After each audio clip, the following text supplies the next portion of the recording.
What if the most fundamental thing you trust every day, the thing that decides your age, your deadlines, your memories, is not what you think it is?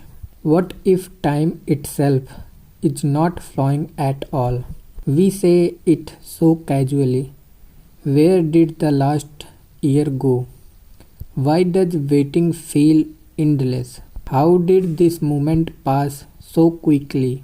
The clock keeps moving relentlessly forward, but deep inside something feels off because time does not feel the same when you are in love and when you are in pain.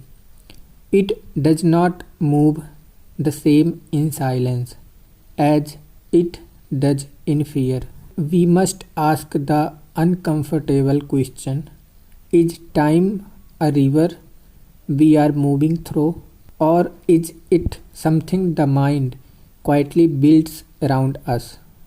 Long before modern science, ancient thinkers were already divided. Some saw reality as constant change, nothing ever standing still.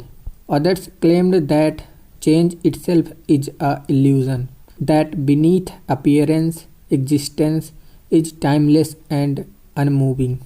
Two opposite visions, and yet both still echo inside us.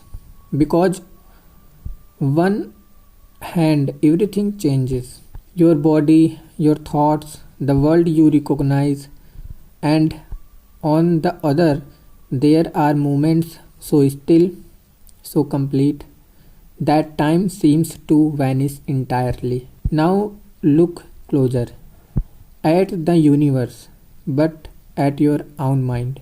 When you are bored, seconds stretch into eternity. When you are absorbed, hours disappear. A sudden shock makes the world slow down. A routine day vanishes without a trace. Your brain does not measure time like a clock. It stretches it, compresses it, edits it. There is even a strange phenomenon where for a split second the present feels longer than it actually is, as if consciousness briefly freezes reality to catch up with itself. What is now? Is only the moment real, with the past gone and the future unborn?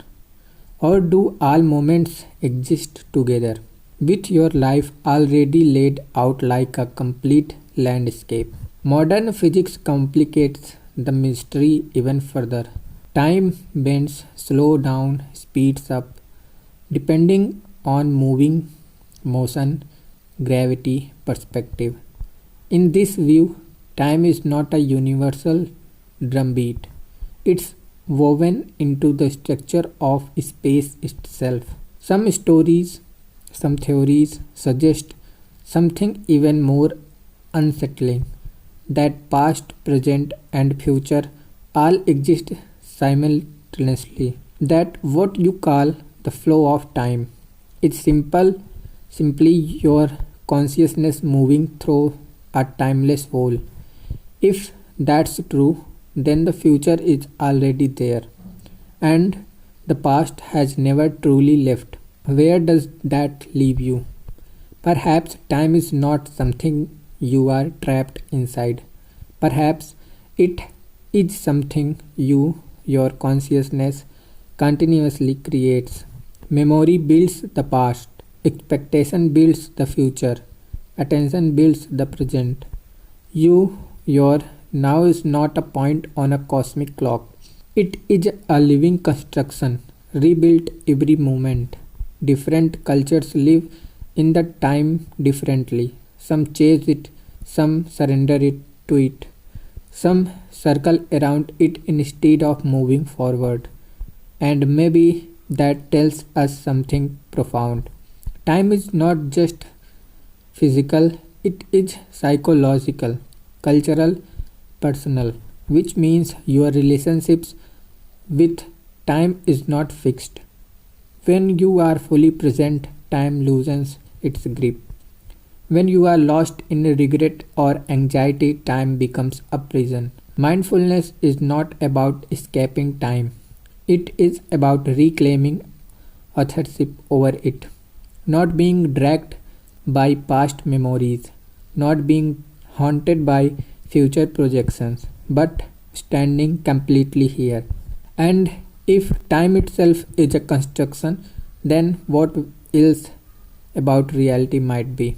What parts of your suffering are sustained by stories your mind repeats? What freedoms appear when those stories loosen? The clock will keep ticking, but perhaps the deeper truth is this: time does not carry you forward. You are the one moving through experience, through awareness, through meaning.